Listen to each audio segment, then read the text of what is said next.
The angel of the Lord. Rashi says in his introduction to Zechariah chapter 1, the prophecy of Zechariah is extremely enigmatic because it contains visions resembling a dream that requires an interpretation. We cannot ascertain the truth of this interpretation until the teacher of righteousness comes. Nonetheless, I will put my heart to recounseling the verses one by one, according to the interpretations that resemble it, and follow the interpretation of Jonathan. This is God's test for the Jewish people, in particular the Jewish leaders. God's test of who the descendant of David is. The man described in Isaiah 53, the teacher of righteousness. That's who Rashi, known as one of the first rabbis to say that Isaiah 53 described the people, the Jewish people, as the patriarch Israel. Then here he is in Zechariah, saying we got to have to know the truth of at least chapter 1 of Zechariah, to know its truth, because we can't do it. And no Jewish man, religious, academic, commentator, or otherwise, has ever had the answer to this. And yet this video is going to give it to you. Why? I'm a teacher of righteousness. This is Zechariah chapter 1, verses 7 through 12. That's the preamble that Rashi leads into before he starts his commentary. And this is in midrash form. That's where I take parts of a verse and interpret each in individual segments. Verse 7.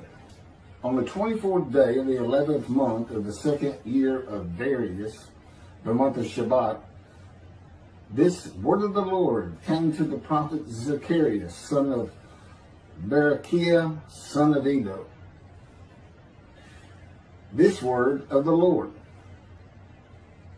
This verse continues with, in the night I had a vision, which is not a word of the Lord.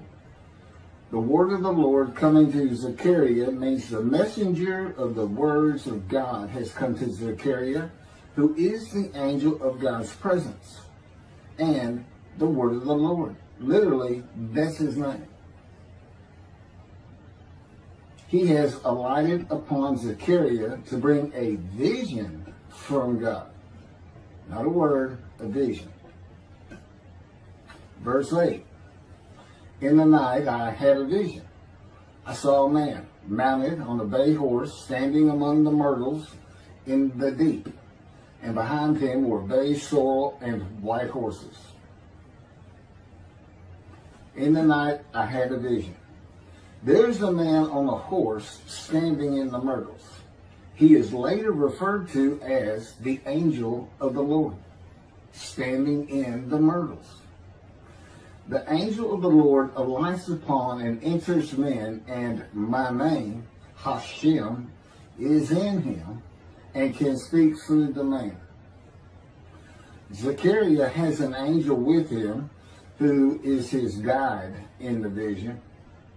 The deep is like a valley Zechariah is looking down on, filled with myrtle trees, and then an open area below that is where the bay, sorrel, and white horses are. Verse 9. I asked, what are those, my Lord? And the angel who talked with me answered, I will let you know what they are.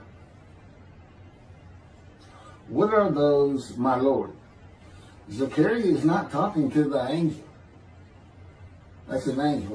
It's not my Lord. Who answered, but who never lets him know what they are. he is asking the man standing among the myrtles on a bay horse about the horses in the open area and calls him my Lord. Verse 10. Then the man who was standing among the myrtles spoke up and said, these were sent out by the Lord to roam the earth. Then the man who was standing among the myrtles spoke up and said, again, this is midrash form. Okay, so the man standing in the myrtles answers the question of Zechariah, not the angel who is with Zechariah. Verse 11, and in fact, they reported to the angel of the Lord, who was standing among the myrtles. We have roamed the earth and have found all the earth dwelling in tranquility.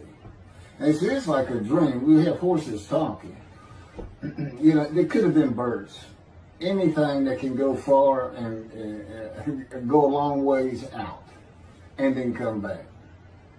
In this case, for this story or for this dream that was given to Zechariah, it's horses. And in fact, they reported to the angel of the Lord. They who reported are the horses who have gone to and fro throughout the earth, and they spoke the report to the angel of the Lord, who was standing among the myrtles. The angel of the Lord, who was standing among the myrtles, has alighted upon and entered the man standing amongst the myrtles. The angel of the Lord is using this man as his visible presence. You cannot see the angel of the Lord. Just as he once used a burning bush for his visible presence, and God spoke through him to Moses. Not just as his visible presence, he also used the man to say, these were sent out by the Lord to roam the earth. In other words, it sounded like the answer was coming from this man. But it's coming from the angel of the Lord, and God is in that angel, his presence. Because that's the angel of his presence. You can find that in Isaiah chapter 63. I don't recall the verse. I never see anything on the angel of his presence. Wherever God's presence is, the presence that enters the temple, I never hear any mention of the angel that has to be with him. Why? It's the angel of his presence, who is the angel of the Lord. Yeah, I believe, and I'm not certain about this, but I've heard it at least one or two times, and that is Christianity believes the angel of the Lord is Jesus Christ. Thereupon the angel of the Lord exclaimed, O Lord of hosts, how long will you withhold pardon from Jerusalem and the towns of Judah, which you placed under a curse 70 years ago? Thereupon the angel of the Lord exclaimed. Okay, so the angel of the Lord exclaimed through the man. Zechariah heard the words come from the man standing in the myrtles. It is the only way Zechariah could have heard the words. The angel of the Lord can only speak to the man he has alighted upon.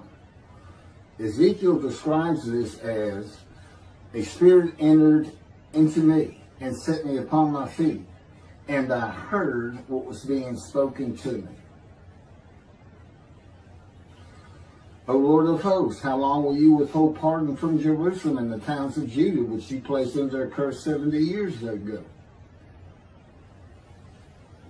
The following verses are from the book of Isaiah regarding this curse. Isaiah chapter 43, verse 2. So I profaned the holy princes. I abandoned Jacob to proscription and Israel to mockery. That, of course, is God speaking. The profaning of the holy princesses is God's prophecy of the banishment of King Jeconiah and all his offspring from ever ruling over Judah and Jerusalem again. The line of the kings of Judah ended. The line described king by king in the first book of the New Testament of Christianity. the line of Jesus. The abandonment and mockery are God's prophecy that the northern kingdom and the southern kingdom of the Israelites will be defeated and deported from the promised land. Isaiah witnessed the deportation of the northern kingdom, but the deportations of the southern kingdom were many years after his death. This is chapter 43, verses 5 through 7. Fear not, for I am with you. I will bring your folk from the east, will gather you out of the west. I will say to the north, give back, and to the south, do not withhold. Bring my sons from afar, and my daughters from the end of the earth. All who are linked to my name, who I have created, formed, and made for my glory. Okay, this is God's prophecy that all the tribes of Israel would return from the Assyrian deportations of the tribes east of the river Jordan, that were Reuben, Gad, and the half tribe of Manasseh, and all the tribes of the northern kingdom deported by Assyria, defeated and deported, and the Babylonian deportations of the southern kingdom. It is a prophecy that is specific to the Assyrian Babylonian exiles. This prophecy was fulfilled according to the books of Ezra and Nehemiah and their account of all 13 tribes returning to the southern kingdom of the lands of Benjamin and Judah. Jerusalem is within the lands of Benjamin, and his lands are considered part of the kingdom of Judah, since that is where the kings of Judah rule from. 10 tribes being lost and not returning is a myth. When the 7th month arrived, the Israelites being settled in their towns, the entire people assembled as one man in Jerusalem, as the man Israel, all of them. When the people Israel gather as one man, it is all 12 tribes who were allotted lots of the promised land, and the Levites. They did not receive a portion. They were allowed to go from lot to lot, tribe to tribe, and everybody was supposed to take care of them. The Levites, that would be Levi, the son of Levi, the priestly tribe without an allotment of the promised lands. Judahites and Benjaminites alone are not Israel, though all references to Israelites would include them. All of Israel had returned together to Jerusalem and Judah, mindful of the imported Gentiles in the northern kingdom, imported by the Assyrians, many of whom tried to stop the building of the second temple. This is why everybody returning, all 13 tribes, all went to Judah. The northern kingdom was occupied by Gentiles, I would assume Assyrians and Arabs.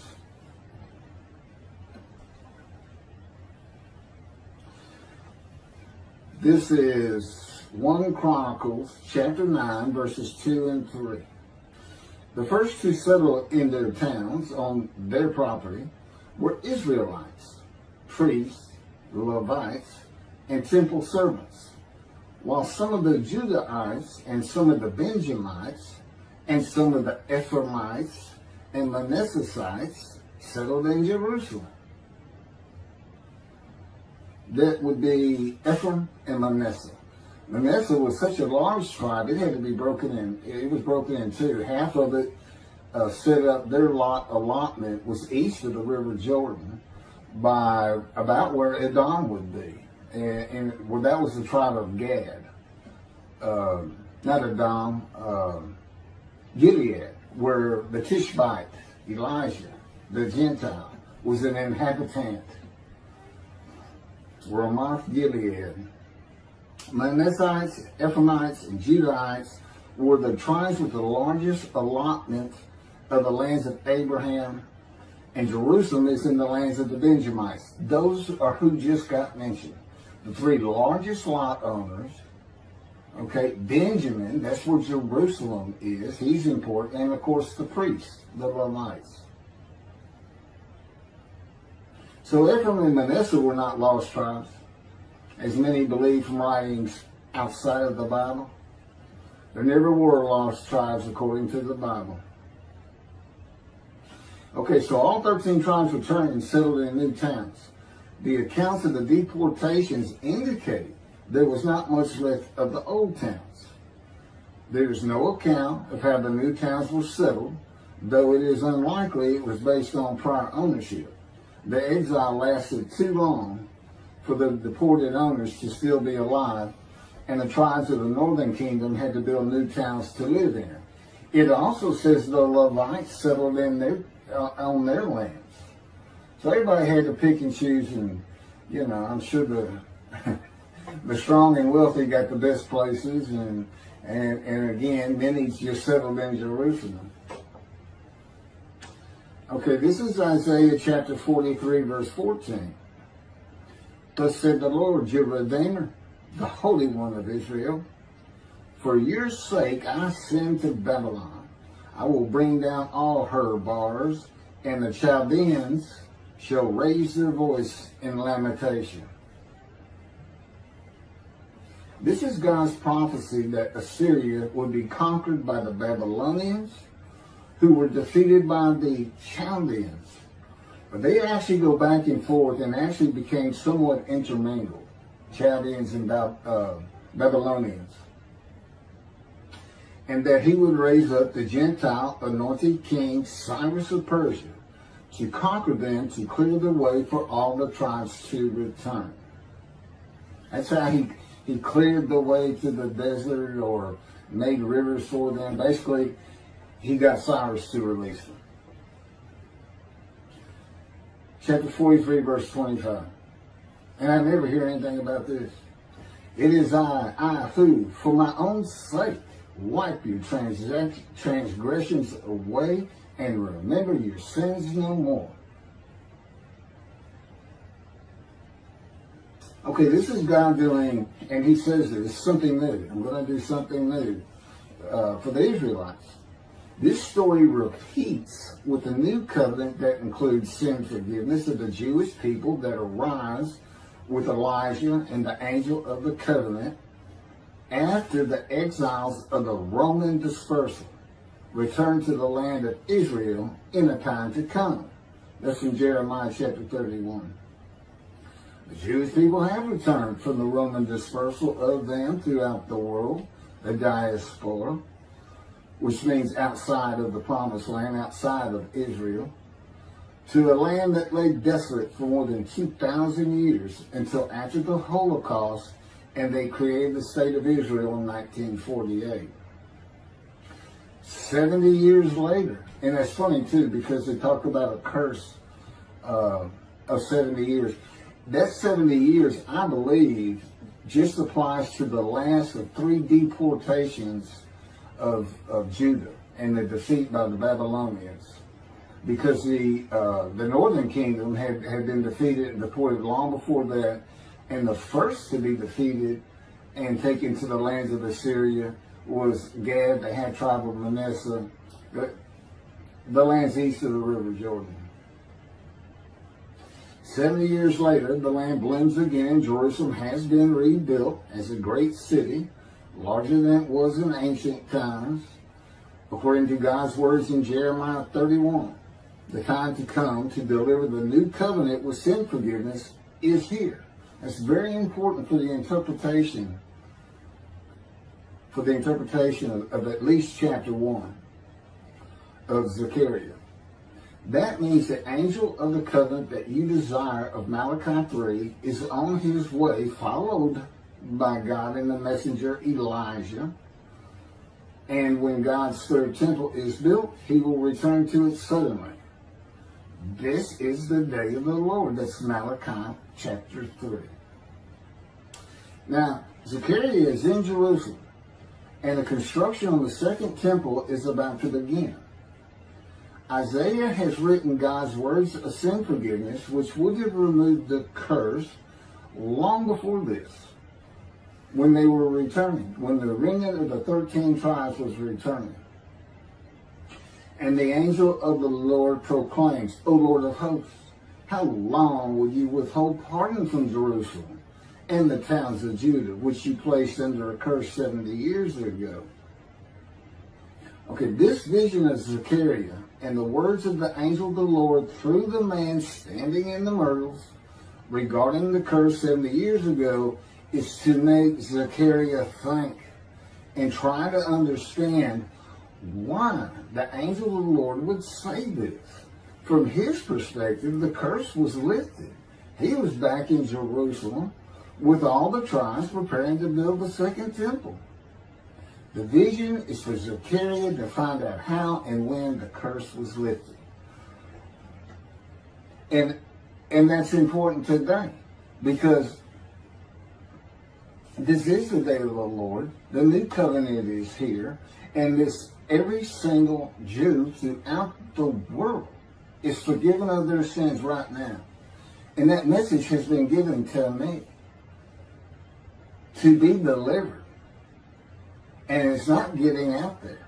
It's just not getting out there. And that's what happened here. Because if you read Ezra and Nehemiah, it's clear they had no idea that their slates had been claimed. And sin and continue. Once you know that God has just said, okay, I'm not going to remember any of that. Let's all start fresh. I'm here with the covenant of friendship. Let's everybody start being observant Jews. Okay? Which would include going to Yom Kippur. Having a slate clean does not mean you have a lifetime now of sin forgiveness. The books of Ezra and Nehemiah reveal, this is how God had me write it down. This is from the book, Isaiah 53, in the day of the Lord, that was dictated to me. The books of Ezra and Nehemiah reveal that the 13 tribes did not know they had been right. We had to wait for the teacher of righteousness to know. And this is another thing I never see in this Messianic era that is taught, that is coming, is that God is with the descendant of David as he was with Moses. I mean, just right there with him.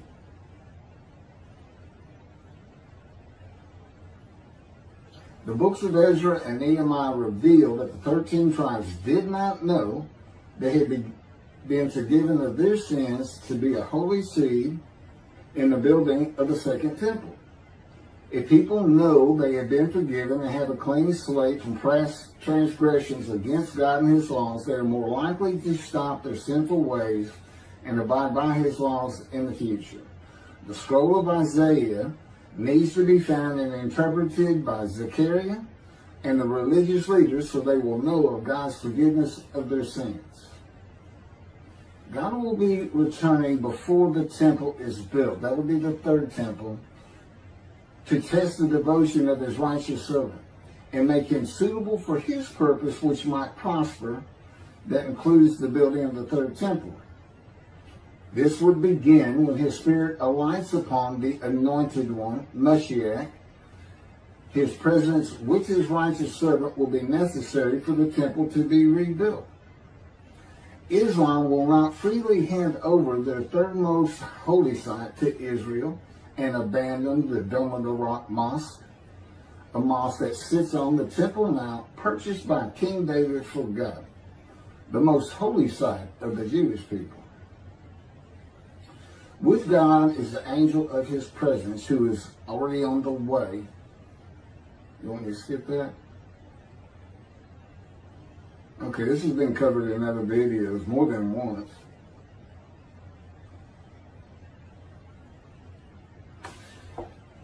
The prophet like Moses will have other similarity to Moses beyond writing God's words at his command and direction. As this was written, at God's command and direction, I typed those words. To the greatest degree possible for any human being, Moshe's identity and existence became one with the Creator. Now that's who you're looking for when you say the prophet like Moses. It's not Joshua. I've heard that one. Which is, it says right there on that page, there's never been another prophet like Moses. Well, his attendant Joshua standing right there. If that's... Anyway. Moshe's identity and existence became one with the Creator. I don't think you can say that of Joshua. I don't think you can say that of any man until the Spirit of God alights upon him in chapter 11 of Isaiah. He surrendered himself to God to the extent that our sages say the Shekinah, divine presence, which is the angel of his presence, who is the Holy Spirit. He's an angel, and his body is not human form with wings. His body is the Spirit of God. Wherever God is, his Spirit is. Wherever his presence is, the angel of his presence is. They're always together. So when they alight upon a man and say, okay, we have tasks for you, that man immediately becomes a man in divine beings. And that's the Shekinah. That's the Spirit of God and the presence of God entering into the temple, which would include the angel of his presence. The Shekinah spoke through Moshe's throat. As I had mentioned, God can speak through me. You're only going to know it, just like with the man standing in the myrtles, by the words that are spoken. Okay? Because it's my voice. But it's not me. You know, I can tell the difference. You can't, other than those would be how God would state it. And you can, if you watch closer, you can see it happen in all these videos. I mean, for the most part. Where God just, you know, it just throws out a sentence. And I just keep going, you know. I let him get done, and I just pick up from there. We've been working on this for over 13 years. That's from the Zohar, Volume 3, page 232A.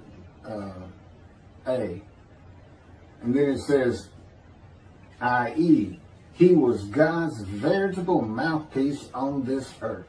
That's from the Sefer Hashikos, 5749, Volume 1, page 290, and a footnote.